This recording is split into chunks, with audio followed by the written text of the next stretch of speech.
Good morning, everyone. Welcome back to the LOOPCast. Today, joined by Erika and Josh. The gang is back together. Woohoo! I would first like to issue a great thank you to our producer, Jessica, Erika, for running the show on Friday while I was out. I was able to enjoy some great time with my family. Shot a wedding at Old St. Mary's, downtown Detroit. Beautiful. Breathtaking cathedral.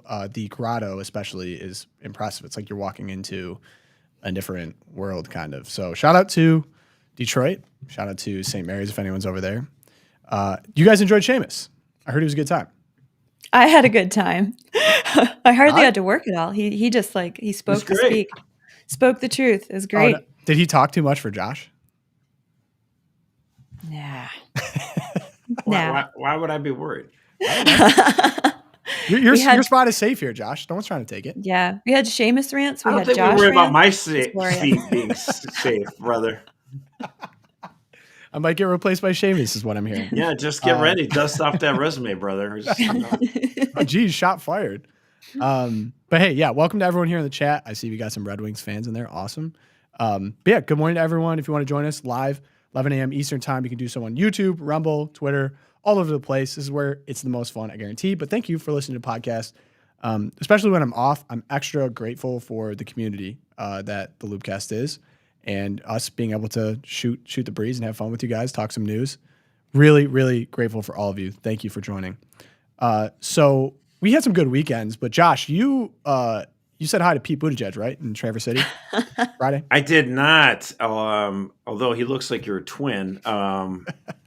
Oh, that's low. I know you cracked a joke on Twitter, and I was like, I don't even know how to respond to this, getting the Pete Buttigieg accusation. I mean, Pete Buttigieg, everything about him is so fake. You know, obviously it's a fake gay marriage. You know, I think that kind of marriage is a sham and a fake. And then he was mayor of South Bend, and he didn't really do anything. He realized he couldn't run for statewide office, so he moves to Traverse City, Michigan, up near where I live. A fake Michigander. You can have him.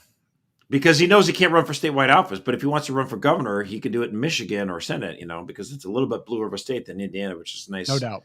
And red. But I'm in Traverse City. So I'm used to politics. I love politics, right?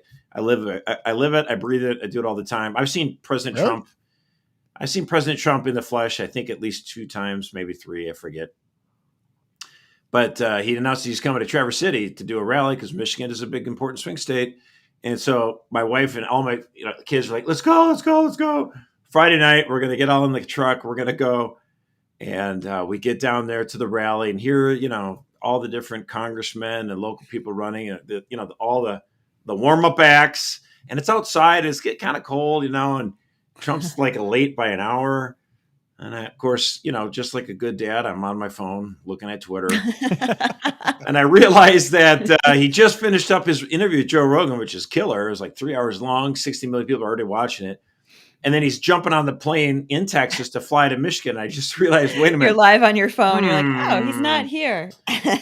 Yeah, since we don't have the ability to beam me up, he's going to take 2 hours before he gets here. I quickly gather my children. I like to call them the Council of Elders. And I said, who wants to stay here another 2 hours in this cold airport hangar? Or who wants to go to McDonald's? Hey, Trump could have been there too. Maybe this is all a ploy. Right. I tell you, and he was not in the drive-thru at McDonald's, but we get home, and by the time we get home, we turn on the TV, and he's just pulling up to the podium. And I thought, this is a lot better than being outside. This was a good decision. Yeah, it felt good. And then the kids fell asleep within 20 minutes, and instead of getting home at 3 a.m. But it was fun. It was a fun experience. We got to see people that we know that also went to the rally. So, nice. It was fun. It's a good time. Yeah. Good vibes.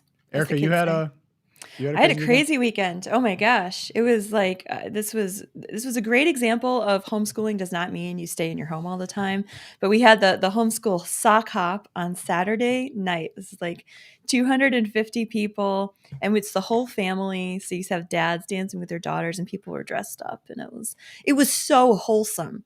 I felt like I'd had a bowl of grape nuts when I got home. It was just so healthy. 40s awesome. Music or something, or what? Yeah, it was 50s music. Actually. It was great. And all the little boys, so the little guys, they dressed up in jeans that were too short, and they had tight white shirts on. And then their dads had been handing out the candy cigarettes. So these little boys were like, I'm so cool tonight. It was great.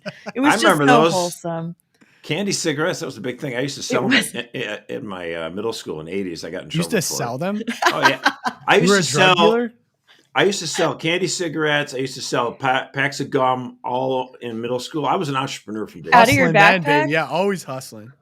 That surprised me zero. I totally could see you being the school candy cigarette. People would laugh because I have a whole bag of coins. Everyone would buy, gum for me for $0.25 or whatever. Yeah, that's awesome. Yeah, we have someone from Portugal, so we've checked off our okay. international mark for today. Yeah, dude, you got to get a map, bro. We got to get a map. Oh, that's a great idea. Yeah, we should get a come LOOPCast map on behind me. I'm actually going to do that. That's a great idea. 2 maps. You need a world map.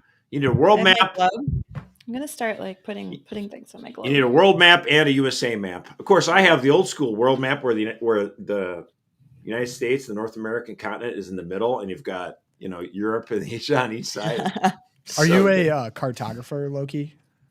I am. I love maps. Erika, that doesn't surprise me. I am obsessed with maps. I love maps. Totally. I love maps. Man, I've done my poor kids. I've done the show with you guys for 2 years now, and I learned something new every episode about niche hobbies of my hosts, and it's awesome. I love it. Mm-hmm. Okay, so right now, the show, right? So we're about a week from Election Day, and if you've early voted, you've already done your job. So get out there early. I have stickers in here. It's like 30% of the people in my state have already voted.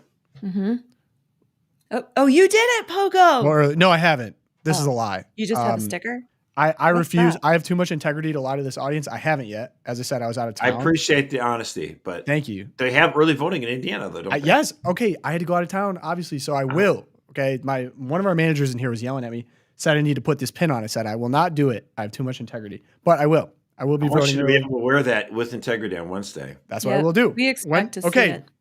Book it. I will have it on Wednesday. Right. But we have the Real Clear Politics poll right now. So if you look at both campaigns, they're both trying to make splashy final messages. And they took different approaches.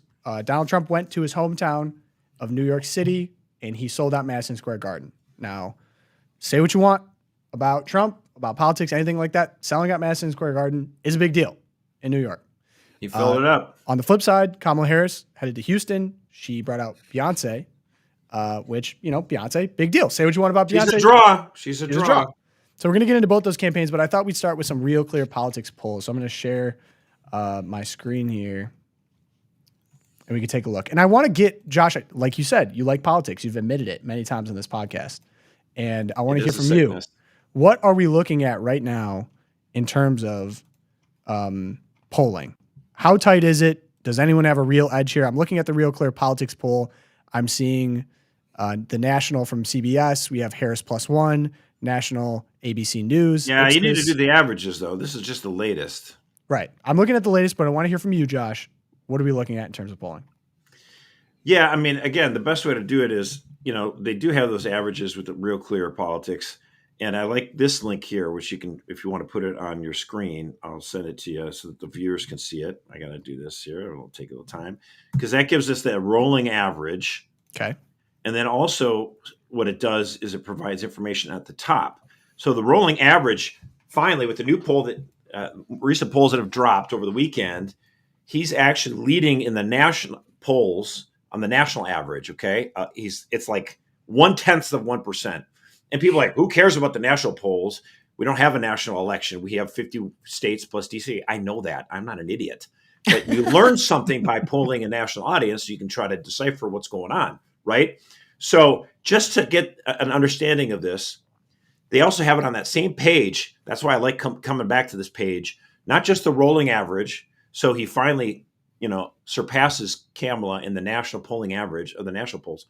But it also tells you on this day in history, back in 2016, Hillary Clinton had a 4.6% lead on the average of polls. So Trump is already doing about 4.5 points better than he did back in 2016 when he won, right? It also tells us how he was doing against Biden on this day in history. Biden was leading by 7.5. And he almost beat Biden with, again, I don't want to get into that, but just by the end score, Arizona, Wisconsin, and Georgia, the sum total of those three states, the margin was under 44,000 votes total. And so he's doing better than each of the last two election cycles in the national poll average by over 4.5 points. That's good. That's good. Now the question, the big, it's the $60 million question here. Do we expect that this presidential election they will undercount Trump support like they did in 2016 and in 2020? If you're a Republican, you're sure hoping so, because that would say then he's probably going to do 3 points at least better than he's doing in the average. The way it works, though, again, with the popular vote, obviously it doesn't count, but when you look at the national popular votes, it gives you an idea of how things are going. Kamala Harris is expected to win California by like 10 million votes or something like that. So if they're even Steven in the national polls, it's like an 85% chance he wins.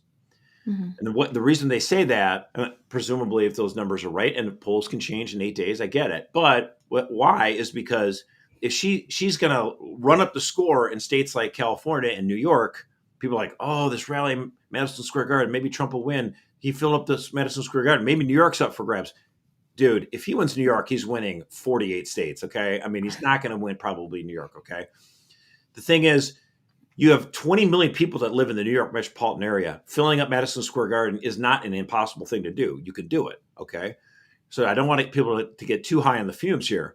But if he's tied with her, effectively tied with her in the national polls, and she's running up the score in California, that means the swing states, he's probably going to win them by about a half a point or 1 point. He's going to do well. He'll probably win 3 of the 4 in the Sun Belt and at least 2 in the Rust Belt. And that means he wins. He'll win the election. Now, the polls were a little off in 2022, and they were off the opposite way. Republicans actually were expected to win both houses of Congress. They're expected to win the House and the Senate in the red wave that 2022 happened. Yeah, the red wave that fizzled. I mean, it was massive in Florida. Purple puddle. Yeah, the purple puddle.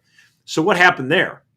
So you have to ask yourself, is it possible that the 2024 polls are off in the same way they were in 2022, or are they off in the way that they were in 16 and 20? It remains to be seen. The reason I would say you have to start to understand what it is about the electorate, okay? So in the 80s and 90s, the Republican coalition was made up of upper middle class, white suburbanite voters, college-educated voters. They dominated, so Republicans in the 80s and 90s knew you're never going to win Detroit, but you can win the suburbs. You're not going to win Chicago, but you can win the suburbs. All right, well, we've had a resort of the different coalitions now. Donald Trump has done so good in rural areas. He's winning percentages. People said there's no way he might get this high, but that would be really a stretch. And then he goes over that. People are like blown out of the water. Like, how has any human able to get these numbers in the rural? No one thought it was conceivable. But then he was losing support in the suburbs. And that's why I tell the difference between 2016 and 2020 was that Trump it's not that Detroit, Milwaukee, and Philadelphia ran up the score. It's that he lost support in the suburbs. But he made up ground in the rural areas and amongst Black and Latino voters, but not enough that time. This time we think he might. So here's the thing. Blue-collar, non-college educated white dudes who like Trump don't vote in midterm elections as much. Okay? So, I mean, the NASCAR vote. Right? The NASCAR vote loves Donald Trump. Okay. Mm-hmm. They come out, they voted for him in 2016. They came out and voted for him in 2020, and they're going to come out and vote for him in 2024. But they didn't vote as much in this 2022 midterm. So I think it does look very good. If you ask yourself, what campaign would you rather be at this point? No question, it's Trump, because the trend line in the last 2 weeks, he's gaining, she's losing support.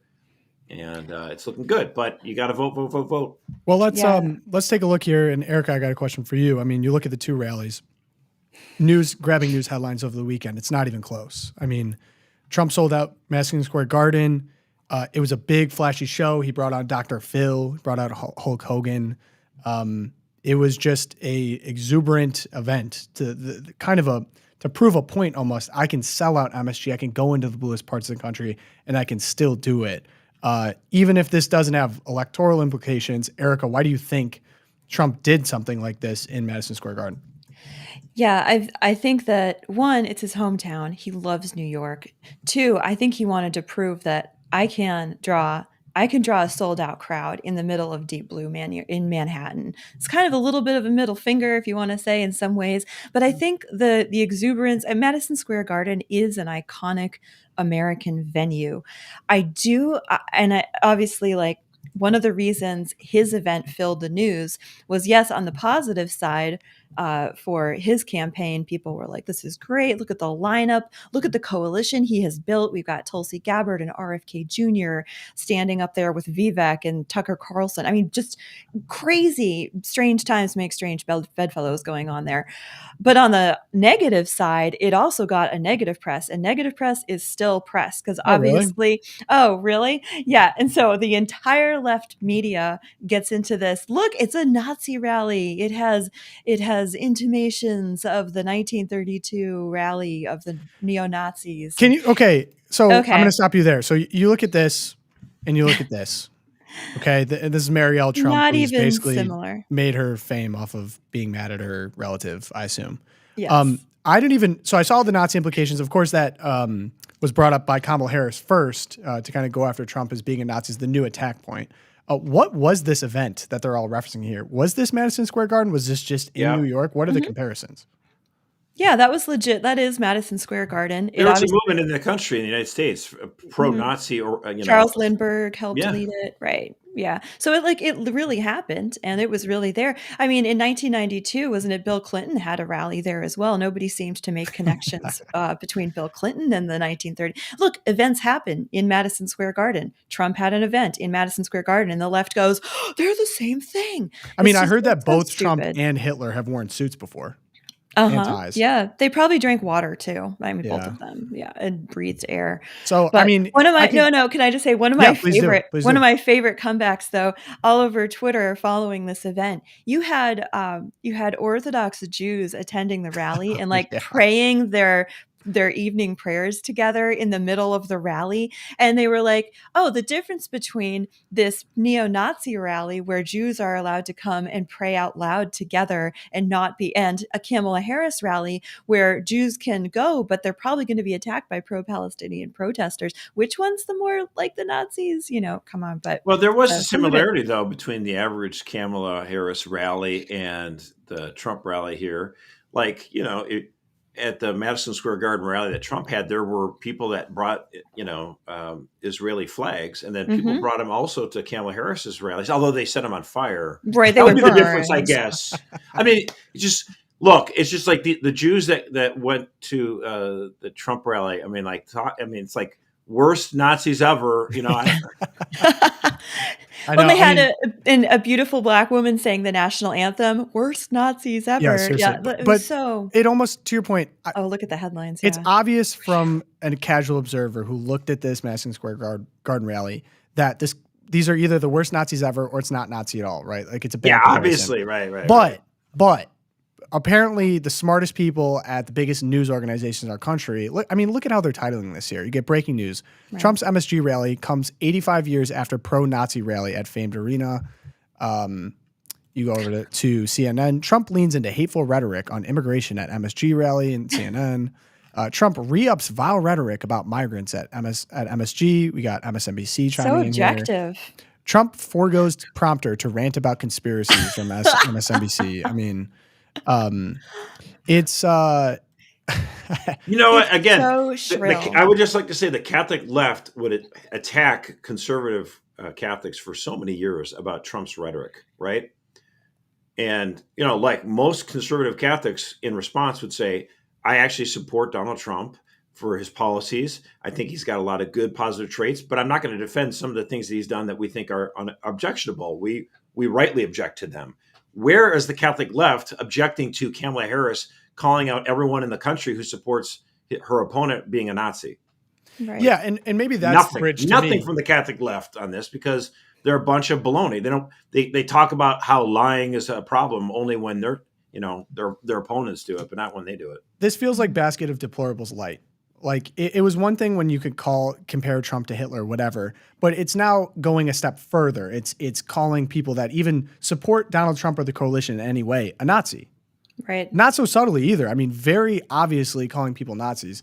And I think that just one thing that really has stuck out to me over the weekend is just how emotional and shrill everything feels. I mean, these are coming from people that they wear the suit and tie. They like to be treated as serious journalists.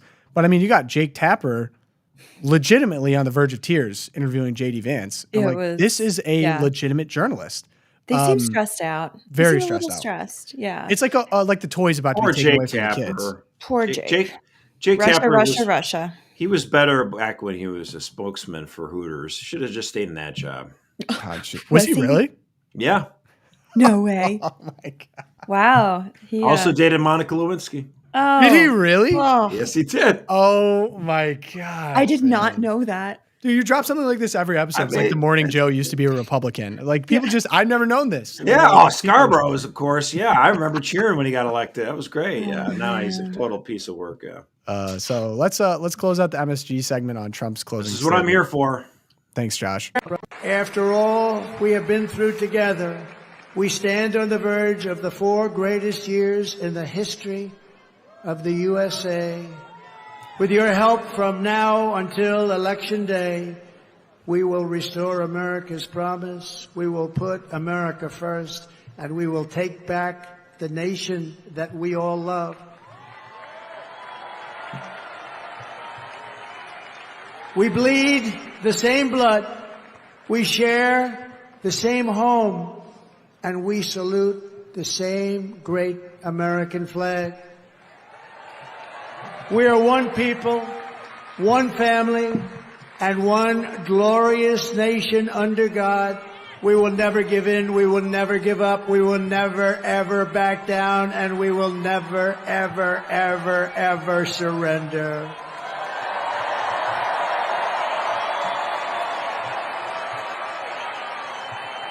Together we will fight, and we will win. We're going to win. I love that guy. This is feeling like 2016, I have to say. I don't want to get too ahead of ourselves, but I don't want to get too ahead of ourselves. The left absolutely hates that because, he's hearkening to like legacy Americans, people who are in this country for hundreds of years. I myself, 11th generation American, very proud of that. And we welcome people from other countries, even pogo types. Even Croatians. Even the Croats.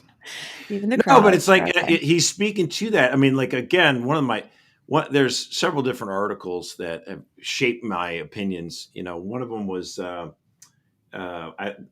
article I read was actually I'm spacing on the first one, but the second one was John Zemerick wrote this article, and he just talked about it like, we're not just an economy. We're not just a parking lot. We are a people. We have a common heritage and a common identity. And we've done so much to erase that. Like we have every darn city looks the same with the same box stores and chain restaurants. And we're really lacking a lot in localism and the differences between it's good that, for example, New Haven makes crappy pizza. Like, let them do that. Let it be different. It's good. That was, yeah. Josh, you're in fighting mood today. But it is true. It is good. It is good to kind of harken back to this. Like, we're not just, a 401k. We're not just Wall Street. We're not just a gross domestic product. We are a common people. We should care about our citizens. And in fact, they like to say that this what he's doing is racism. And it's in fact the furthest thing from it. The more that we can unite Americans so that we're not so divided through social media or yelling at each other, that's the common heritage that we have. Let's lean into that. But we have a political candidate running for office who wants to attack our First Amendment right to free speech, to religious freedom. And that's why, like, our Constitution, that's what unites us. Mm-hmm. And it's good to recall that. And I think the contrast with the Harris campaign's closing argument, we talked about this at length on Friday, that her closing argument is abortion, abortion, abortion, Hitler, Hitler, Hitler.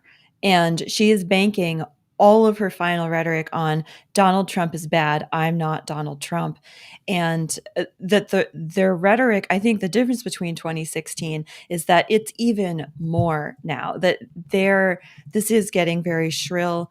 I'm nervous about next Tuesday. I think the numbers are good for Trump. I am nervous about the reaction because they are amping up the emotional rhetoric so much. Whereas you listen to Donald Trump's closing speech there, for all the mainstream media is like, he's revving up, he's hateful language, but if you actually read the words and listen to the way that he delivers them there, it's a calming message. It's a we can come together message. He's setting the stage for when he wins to welcome back, people who have been campaigning against him and making us one country again. Whereas if Kamala loses, she's setting the stage. She wants to talk about election denial. I can't even imagine what it's going to look like. Well, she's trying to salt the earth or whatever. And it's like, if she were to win, which of course she still has a good chance because it's not like he's leading by 10 points. It's still very close. So if she wins, oh, great. That's so wonderful. You called half the country Nazis. You'll be a perfect person to lead us as president for the next 4 years. I think that looking at the way that the mainstream media, so we now have the LA Times and the Washington Post have refused to endorse. We have people like Mark Zuckerberg giving friendly, how are you doing check-in calls to the Trump campaign. That came out this morning. And I think if Harris manages to pull this off and win, the left is going to say, we will never let it get this close again. And they will clamp down. And they've said it. We will never let this happen again. First Amendment, we've got to monitor social media.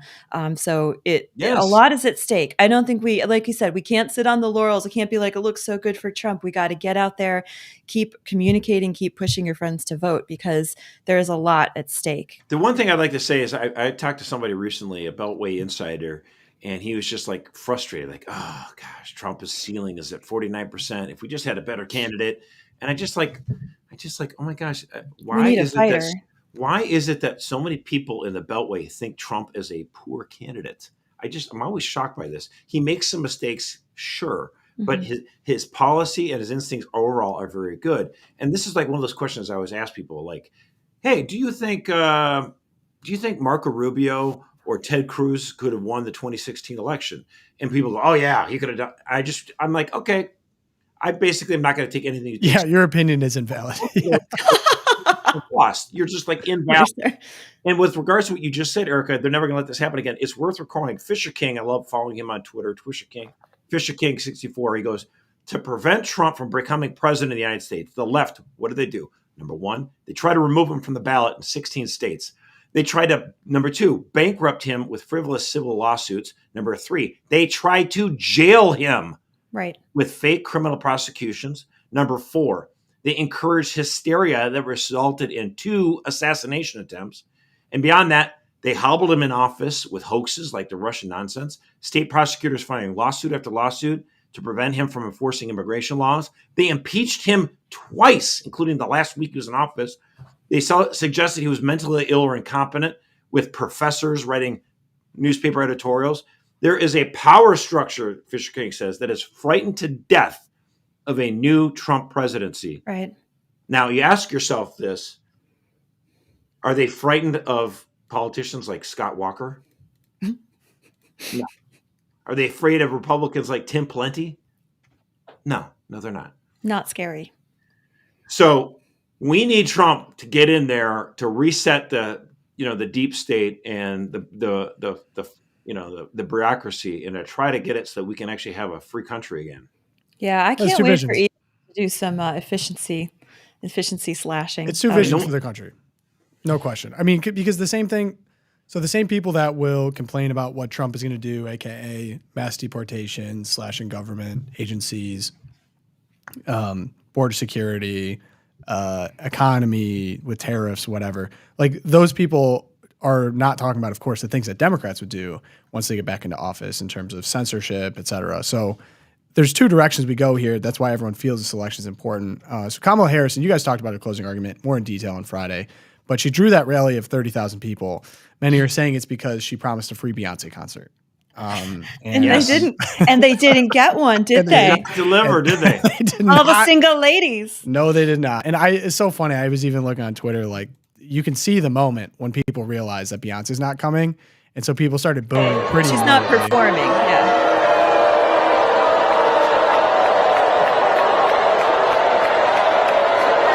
Awkward.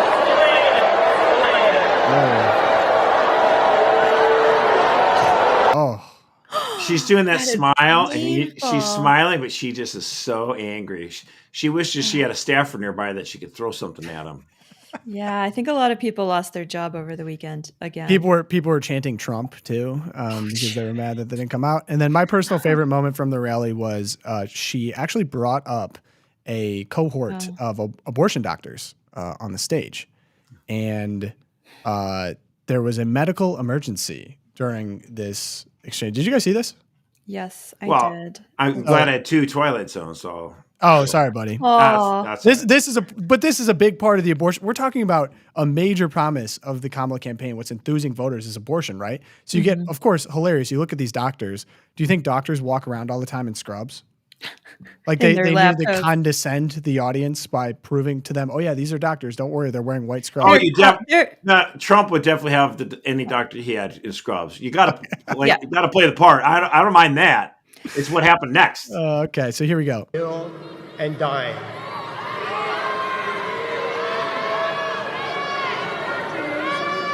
Nationwide. They're yelling, think someone "Medic, needs some medic." medical assistance over here. Oh, that was my favorite part. Is this doctor presumably pointing and saying, "I think someone needs some medical assistance over here." Not a single one of these white doctors go over to help him. I mean, you see a closer video here. This person's having a seizure. Oh my gosh. People yelling medic, not a single movement from the abortion doctors. And to be fair, they don't really get paid to save people. They get paid to kill. Ayo. They are cosplaying as doctors because doctors save lives. They don't take them. And of course, we're Well, not for even them, talking it's their oath is first do harm. do harm. Yeah. And we're not talking about the media strategy of the two campaigns. Trump went on Rogan. Did you guys talk about Trump going on Rogan Friday? We hadn't Well, happened yet, so we were excited It wasn't about released yet, of course, and it wasn't even released when I left my rally. I just told at the top of the thing. Are you not paying attention, Tom? Right? He's not paying attention, No, but it's okay. He's young. I'm just happy that you saved it for me, or that it was saved for me. Yes. Because I would have been mad if you guys talked about it on Friday. As you know, I'm a Rogan head. Man. So I actually watched an hour and a half of it. Wow. This was the most Rogan I've ever watched. did you get to the whale psychologist? Or? I saw the clip of the whale. I didn't get that far, but I got to the clip of the whale. I want to be a whale psychiatrist. So funny. My favorite part too is when Joe was talking to him about fracking and Yes. Trump's bragging about his weave. He's like, I weave in and out of subjects. He's like, all right, Trump, less weave. Like, let's get back to fracking. I was like, well played, Rogan. But I'm looking at numbers. I mean, 33 million views on YouTube as of now. Hilarious too. I was trying to find it today for the show, and I searched in YouTube Trump Joe Rogan interview, and nothing came up but like CNN clips. I really had to dig to find this interview. And to put in perspective, like 30 people that are on YouTube probably understand this. 33 million views is a shocking number of views. Most stuff doesn't get anywhere close to that. Especially we're talking about this happened on Even Friday. Rogan. Even Rogan doesn't get this is the most viewed show of his career so far. And it's we're not only in 48 hours in. it's Right. not in the YouTube trending. I had to dig. It wasn't even in the search It was bar. when I looked on Saturday. I'll say that. It's not anymore. And so anyway, I thought it was just interesting. And a lot of people in the comments picked it up too. Why is this not in trending? It's number one most viewed video. Anyway, so very impressive. It went all over the place. I heard Kamala Harris, the campaign said that they canceled because they couldn't guarantee that any subject would be off the table. Mm-hmm. Right. They wouldn't agree to the terms of the Rogan show, basically. Negotiation broke down. They wouldn't agree to the terms of an interview. Mm-hmm. But what's hilarious about this is we've all just kind of internalized, like, yeah, Kamala Harris is just not going to accept interviews that she doesn't have questions for in advance. What? Since when did that become what interviews were? That was never the standard, right? Is this a new thing? Oh my gosh. I thought It's when you just- interviewed, you don't know what's coming. That's the point. It's an interview. That would be the point. That is correct. However, they're not interested in like people getting to know them. They don't want people to know them. They want to hide.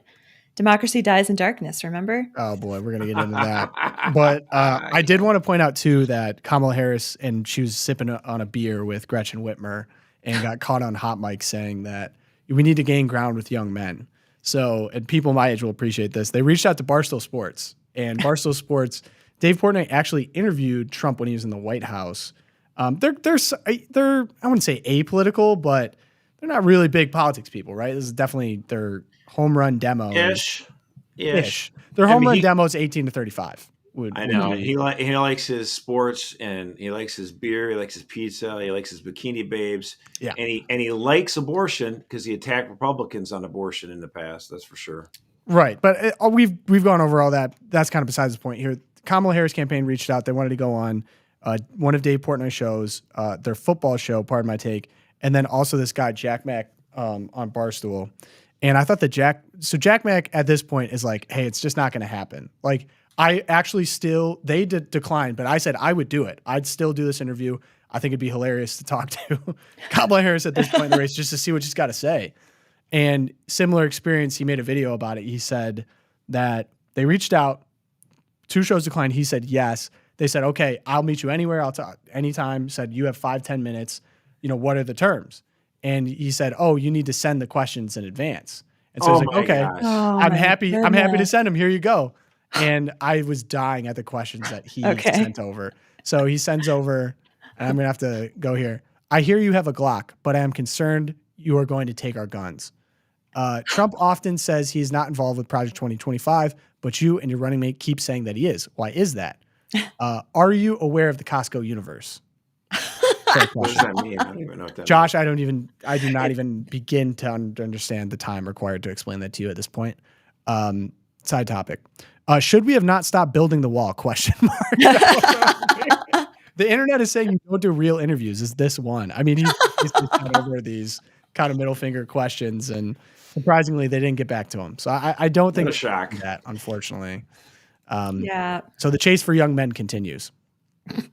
But I also have kind of a side section of today's episode. So you have the closing arguments from the campaigns, right? That includes vice presidents. Well, I'm just one second, just to give for our audience the numbers on this. It got the young men are leaving the Democratic Party. The percentage of young men aged 18 to 29 who identify with or lean towards the Democratic Party.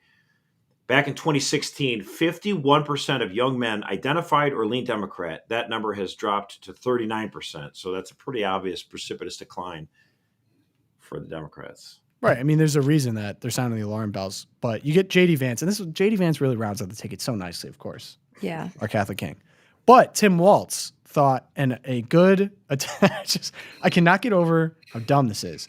He thought a good way to reach, those young men that we need to go grab is to stream on Twitch with AOC Madden football.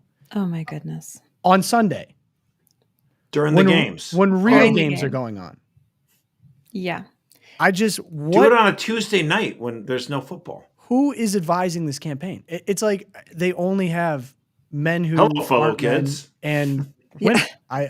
Who would tell someone to do this? And then my favorite part, you take a look, if you zoom in here on Tim Walz, says Sundays are for football, game on at AOC, twitch.tv, whatever. His controller's not on.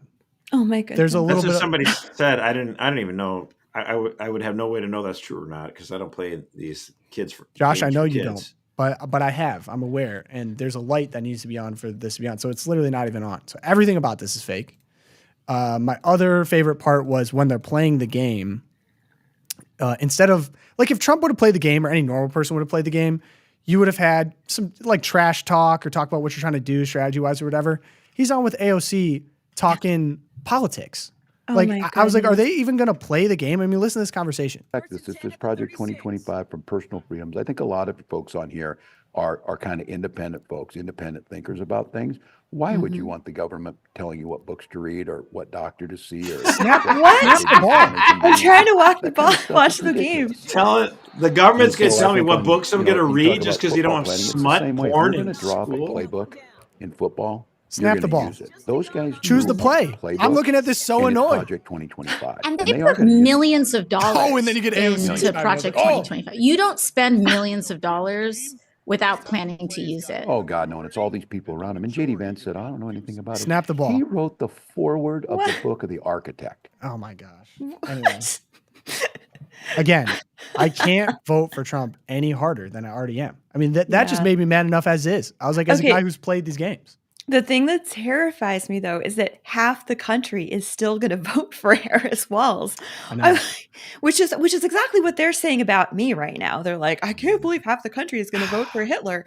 But true, it's just jaw dropping. Like we've come to this. The thing is, though, like both Vance and Trump went on these other podcasts, and you got to, like when Trump went on Andrew Schultz's podcast. Andrew Schultz is a pretty, he's a raunchy comic or whatever, and he gets on there and he talks about real things.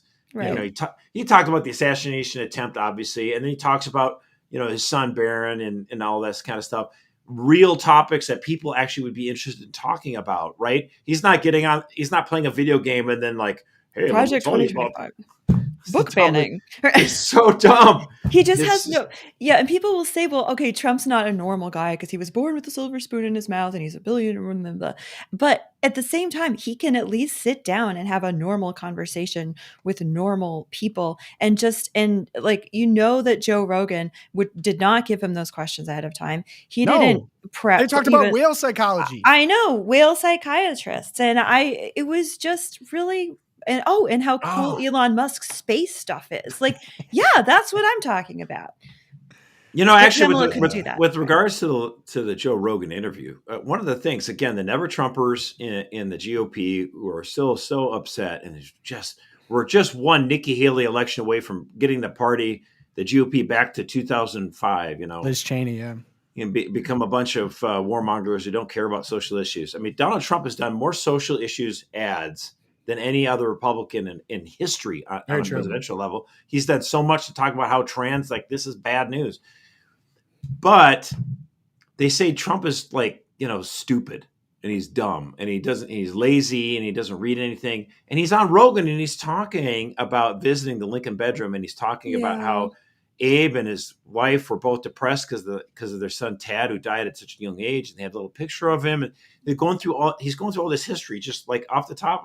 Mercer's favorite part of the whole conversation. I thought of you while I was listening to. I was like, Mercer's loving this part. And it was very moving. Though. It was really moving. I mean, wait. What's the story for people who don't know that story? So he gets into the White House and he was just like. And again, people always say the guy doesn't talk about details and stuff. And he's like, no, actually, he's like, I build luxury things and I'm used to, but these hallways are like 25 feet wide and super tall ceilings. Everything made it just look so luxurious. The White House, he goes, you would think with all the security, you would get in there and be like, like a compound, a military compound. And no, it's very much a mansion. It is a glorious architecture. And he's talking about all the details of it. And then he goes in, he says, no, I've never actually been to the Lincoln bedroom. I said, I want to go see it. And he and Melania went to go see the Lincoln bedroom. And he was just blown away with how beautiful it was. And, talking about how Abraham Lincoln and his wife had such, he goes, they didn't call it depression, they call it melancholy. Yeah. And he would go through how they were just felt, melancholy. I don't know why they threw the A at the end, but and he talked about Tad and their son that died. And it was just a very moving. And this is a guy who knows his history a lot more than people give him credit for. I'll say that. Yeah. So, and that's why this campaign is so exciting to me. You get that, and then you send JD Vance to all of the most hostile of hostile interviews, and you just get clip after clip of JD. I mean, I have to show this clip. I cannot come to the show and not show this clip. Him with Jake Tapper. Now, before I'll say this, Jake Tapper, again, I mean, I guess we found out today, fun anecdote, dated Monica Lewinsky, was a spokesperson for Hooters, I think. But if you were to watch his public persona over the years, he's very sensitive about his reputation. Like he comes across as a serious news anchor. I work for all these big names, whatever. And he's still a flack for a bunch of boobs. Really? Like we got to watch the clip on this. Josh, come on now, dog. All right. All right, then. Network integrity.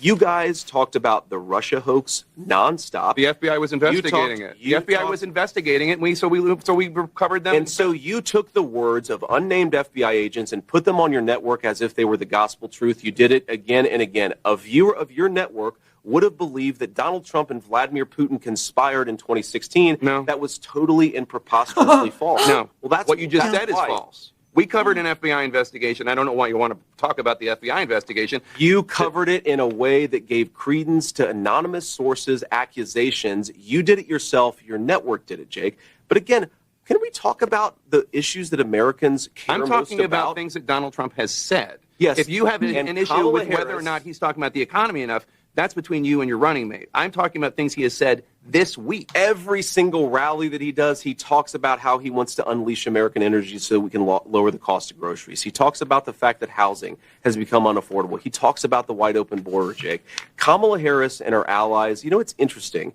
Kamala Harris and her media allies, and I would put CNN in this category. You guys, They wouldn't. You guys seem to care. I'll tell you that. They wouldn't. Well, they should watch your network more because you guys seem to care more about Donald Trump's past than the future of the American people. We're running this campaign on making the American dream. I'm specifically asking about how Donald Trump is going to be president in the future should he win. And then we're being told He's going to pursue economic policies that lower the cost of groceries and make life more affordable again. He talks about it every single day on the campaign trail, and so do I. What you're talking about is an anonymously sourced story, or one guy Nothing anonymously sourced. or who Zero one guy who is a disgruntled employee. I told you where 10 five other people pushed back against him and said that what he said was dishonest. So why don't we talk about the policy that's affecting American citizens and not what Donald Trump allegedly said, according to one guy who's pissed off because he got fired by Donald Trump? Yes. Oof. Okay. Can I just say what that was just food for my soul watching that? He sat down, JD Vance sat down and said everything to Jake Tapper that I want to say to Jake Tapper. And I felt like I was represented in that conversation. And Jake Tapper's like, no, I didn't. No, I didn't. It's just. You nailed the impersonation there. I could not believe how emotional. It's very emotional. So when you do an interview, you ask questions, you let people speak. I've never seen an interviewer raise the tone of his voice so high and just shrill back at someone. No, it's not. You're lying. You're lying. And I actually searched this again because I watched the full interview because I go in, I see this clip. I'm like, wow, this is crazy. I wonder what the whole thing was like. This was just a % of how bad it was. I mean, the entire time, Jake Tapper is emotional, unhinged, getting in his face. JD Vance, cool, calm, collected the entire time. I think that this marks the summary of the last 3 days. Emotional, shrill. It's like a toy is going to be taken away from a toddler for mainstream news as a whole, and then the Kamala Harris campaign as a whole. It's hard to. Okay. It's not a winning message to me. So Trump is sort of like a unique environment here, unique person. And when he's done, this would seem to be his last election. He wins or he loses. He's not going to run in 28. He already said that. And so in 28 and in future presidential years, unless there's another right-wing celebrity that we don't know of that's going to decide to run for president, someone who's got years of media training, then you really are left with politicians, right?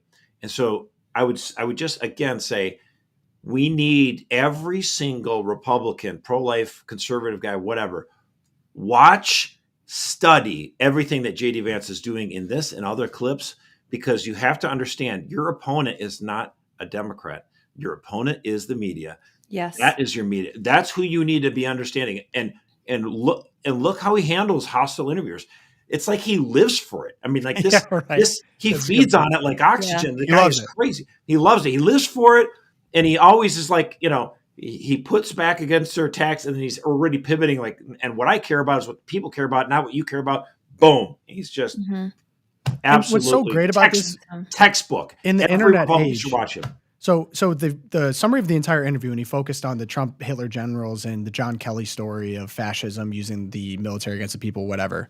JD Vance knows how, because we all had brains and eyes 4 years ago, how the media acted. And those clips are out there in the public. So for him to say, think about network integrity, Jake, you yourself, Jake, you have pushed the Russia hoax. I know you have. I watched you do it. It doesn't matter how many times he denies it during this interview. He knows that as soon as this interview is done, how many clips are going to be on Twitter of Jake Tapper wholesale selling to the American public? Yep. There are a lot this morning. And this is kind of new. I mean, this is kind of new for politicians, right? That we have a resource Now, like X, like YouTube, instantly people are going to be able to see there's an archive of everything you said. So before maybe this works, because if you could gaslight someone into saying, no, we didn't, no, we didn't, no, we didn't, there's no record. Yeah, that's one thing. Or a record that's available to the mass public, but there is Right, now. exactly. So you don't have to play Yeah, the the games. frustration though is you have a good percentage of the American people, like my mother, who are completely, they're not on social media, and she watches CNN and she watches NBC, and she probably does think the Russia hoax. It's like, but what is crazy about this, Josh? The lies are unfortunately effective, but you're right. We're able to counter them now. Right. Yeah. And I looked at the CNN comments for this video, and it's a bunch of your moms, no offense, but it's people saying, wow, Jake did such a good job. Yeah. You really didn't let him gaslight you. JD Vance is such a gaslighter. So there are people Jake looking schooled from the clip. him. Yeah. Yeah, exactly. And I'm like, how what are you how can you watching? watch this and think that? Yeah. But they do. It is amazing that people would watch something like the Trump-Harris debate and say, she nailed it. She showed that man. Harris did do a good job in the debate. I'll push back. Okay, so on that. this is the reminder then. My point would be, if you have this election, you think about the great 4 years that we had with Donald Trump, wages going up, economy doing great, energy prices were cheap, everything was great. And then you have the last 4 years, wide open border, millions of people pouring in, chaos, crime surging. And you're like, how is this even a close election? I mean, I hear people say that all the time. How is it even close? It should be like at minimum 60-40, right? And this is just a reminder, like we have 47% of the population at least who really, really think Kamala Harris's communism is great. And so like it is a long road to recovery. We need to keep fighting every day. If we win, guess what? That means we get to fight. Exactly. Fight 10 times as hard. We have to keep fighting for renewal of our country. Yeah, what I want to know is 6 months from now, if Trump wins and we get to April and there has been no like mass deportations the way that they're painting it, like children being ripped out of their parents' arms. There's been the Jake Tapper is still walking free and Hillary Clinton is not in jail. Are we going to get an apology? Are we going to get like, oh, look, he's not acting like Hitler when the border's secure, all the executive orders come down? They're like, well, gosh, things are actually improving. Are we going to see that? No. They're still going to be like, oh my gosh. Dude, are you kidding me? The Washington Post and the New York Times ran articles all through the 1980s talking about the homeless problem, even though the economy was the best it had ever been in generations, right? And again, and so then I remember one liberal guy even wrote in like, Clinton gets elected, and then a year later, like, where are all the articles on the homeless? Why have we forgotten this plight? And he's like, no, you idiot. There's a Democrat in the White House. They're not going to complain about the homeless anymore. Don't you get it? Anything, it was all propaganda. The corporate media and propaganda for the regime.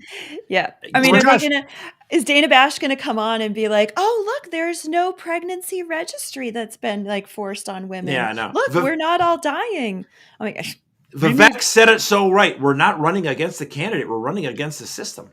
Mm-hmm. Josh, we need an executive order immediately banning all Handmaid's Tale imagery in public. Gosh. Every time I see it, I'm like, someone hung a banner that said vote with the Handmaid's Tale people in it. I'm like, this is the most uneducated, lowbrow political messaging. It just makes me, it's so annoying to me. Anyway, total tangent, but there's cracks in the regime, Josh. I'm happy to report.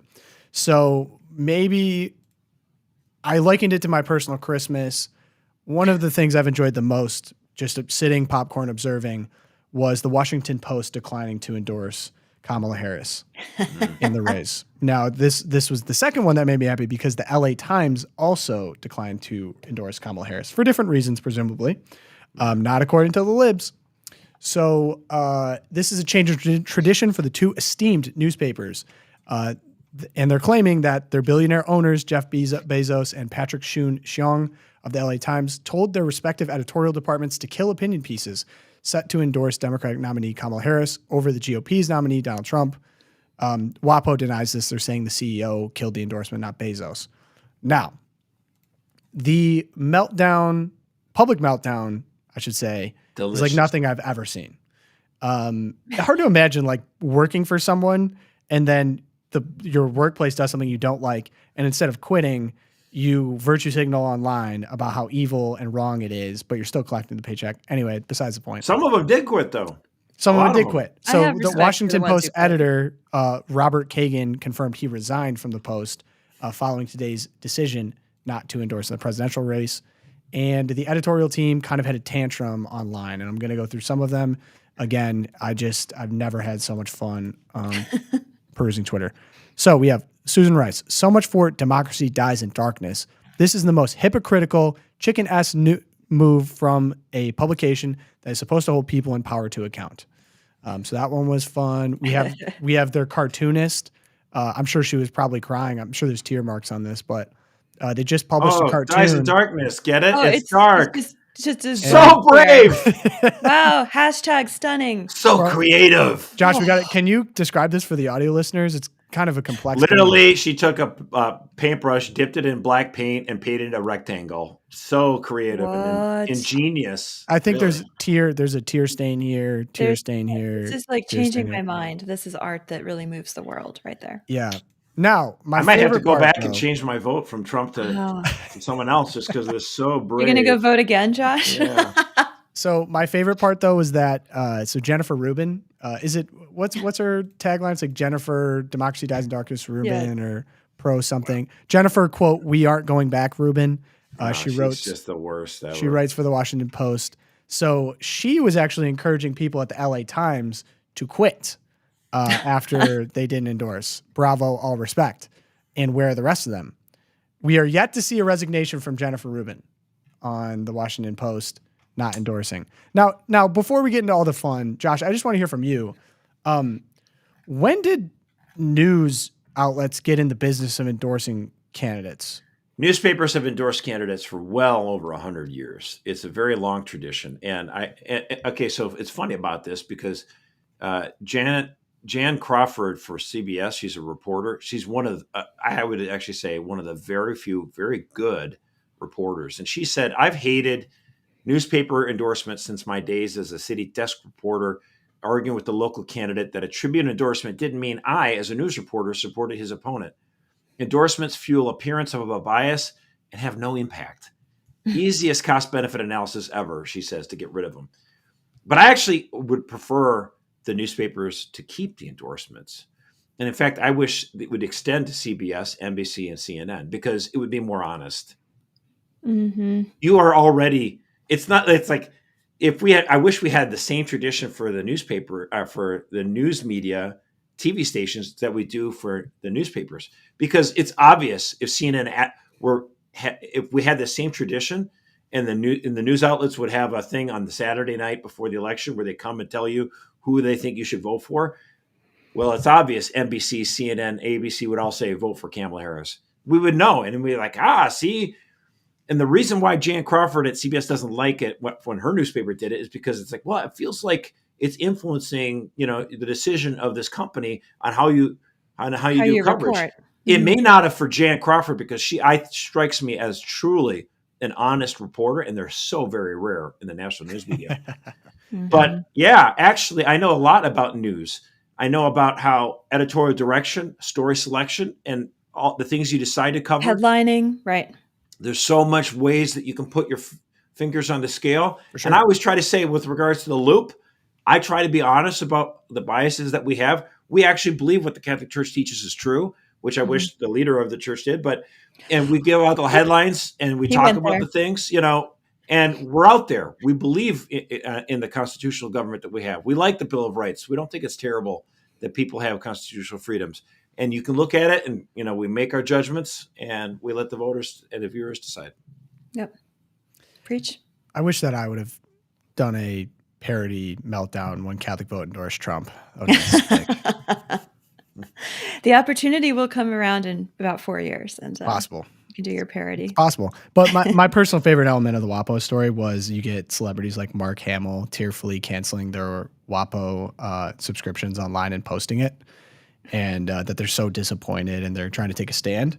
So this is the best part about liberals, because the liberals got mad at Mark Hamill and other people because they're saying that it hurts the arbiters of truth and democracy that write for the Washington Post. So they tried to take a stand, but they're saying they're hurting all of these starving writers, arbiters of truth at the Washington Post. But then instead they're like, you should cancel your Amazon subscription as a whole, because that will really hurt Jeff Bezos. But then other liberals are mad again because if you cancel your Amazon subscription, then you're hurting warehouse workers and delivery drivers. And that would not be good.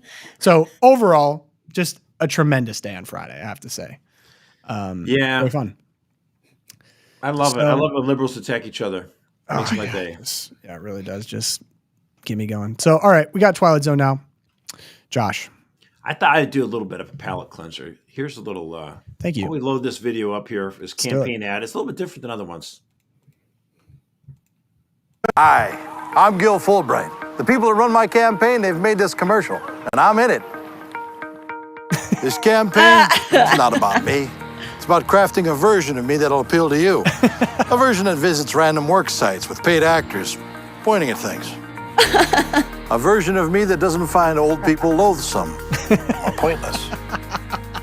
Has a conventionally attractive yet curiously still family. Yeah. Listening to my constituents, legislating, these are things I don't do. What I do is spend about 70% of my time raising funds for re-election. I'd do anything to stay in office. My name's Gil Fulbright, but hell, I'll change my name to Phil Goldbright or Bill Fulbright or fill up my mouth with farts. Oh, man. These are the things that are important to me. And these are the fine people that finance my campaign. Now, in order to do these things, I have to stay in office. And to stay in office, I have to keep these guys happy. Now, if any of these things make these guys unhappy, well, my hands are tied. So come November, the choice is clear. Do you want another spineless mouthpiece for special interest in lobbyists? Or a spineless mouthpiece for special interest in lobbyists?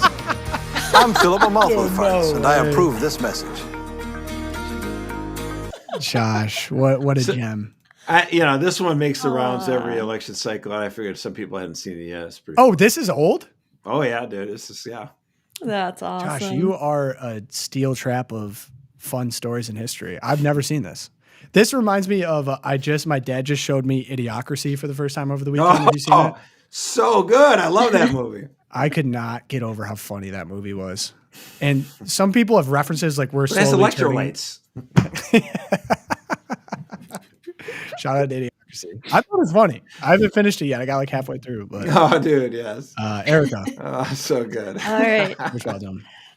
This one actually broke on Friday, but we didn't get to it. So I'm going to go with there was a USDA. So the nutrition guidelines, when the USDA sets nutrition guidelines, it's for 5-year periods. And so we're obviously coming to the end of the 2020 to 2025 nutrition guidelines. And you might remember, like, they tweaked it a little bit. The food pyramid is now more of a rectangle, and they're tweaking things around. But the USDA had some internal Zoom meetings, of course, to roll out the new 5 years. And Dr. Callie Means, who is one of my rising stars in my mind here, he got a hold of the internal Zoom slides. And this was great. So this was drafting advice to the departments, USDA, nutrition guidelines, FDA, all these people. So we have, they're going to recommend illustrating how the dietary guidelines can be adapted for different cultural diets. That's the first one. They're going to leverage technologies to provide more interactive guidance. Consider terminology around the life stages. So those who are 1 or 2 years of age, like what's the language you talk to your toddler about dietary? But this was the best one. They recommend reducing focus of the dietary guidelines on chronic disease risk reduction and more on promoting growth and development. So that's right. A core principle of the new guidelines is reducing the focus on chronic disease reduction. Committee members paid for by Novo Nordisk, Eli Lilly, of course, right? Abbott, and Mars. So again, like, who goes around saying, you know what, our nutritional guidelines should really stop focusing so much on being healthy? So it makes me so mad. So I actually went into the dietary guidelines, and they have some stats.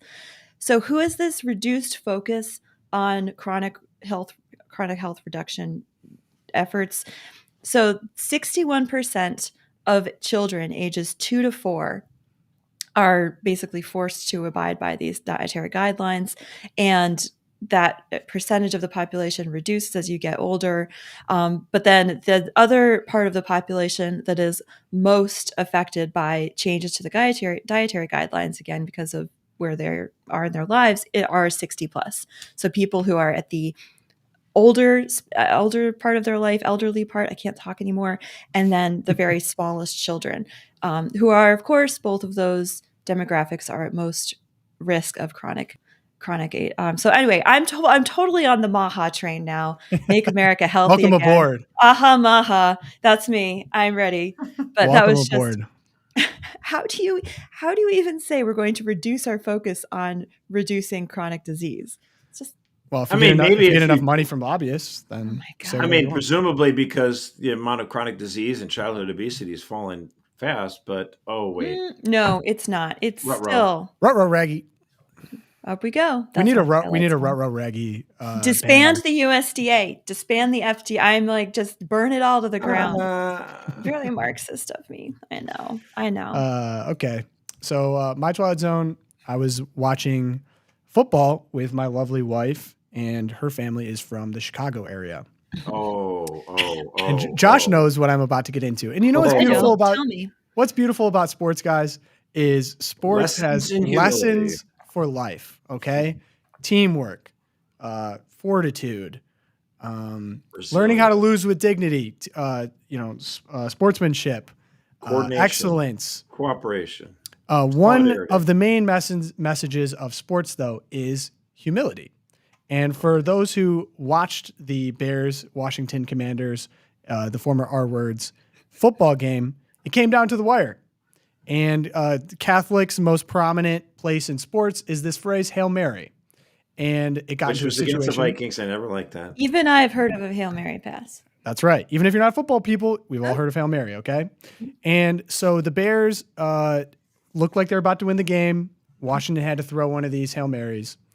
And it did not go the way of Chicago. Washington completed a historic Hail Mary. Everyone was on fire.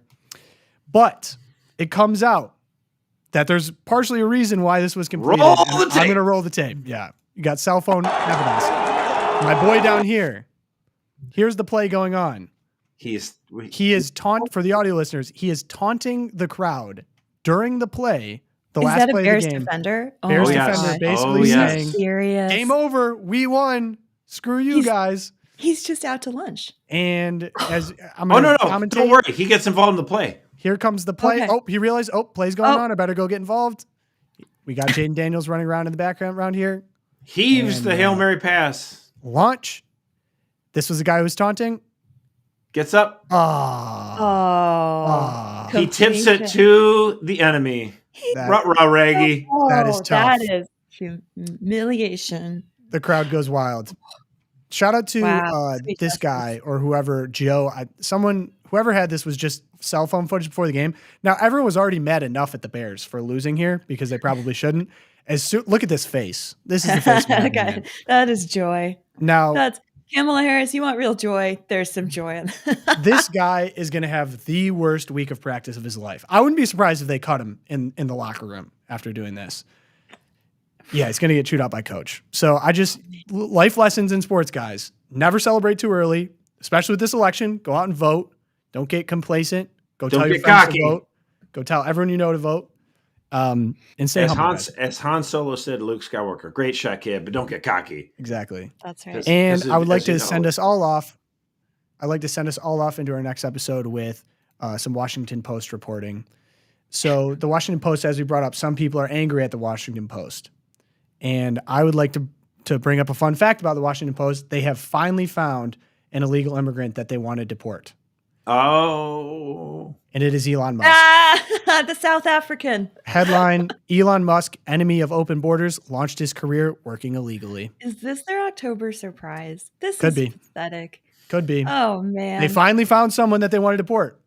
It's Elon Musk. And that's crazy. Sorry. That is what I have for the show. No, Erika, never be sorry. It's beautiful. Thank you guys for joining today's LOOPCast. If you'd like to help the show, you can email me. I will love more mailbag questions. We didn't get to anyone today, but that's a segment I want to keep going. LOOPcast@catholicvote.org is where you can email me. You can subscribe here on YouTube, leave a like on this episode. You can join the Champions Club. It's the best way to help us out. www.catholicvote.org/champions. You can leave us reviews, Apple Podcasts and Spotify. support the show. We appreciate you guys very much. Tell a friend about us. But of course, pray for us. Pray for the election. St. Thomas More, Our Lady of Guadalupe, St. Fidelis, pray for us.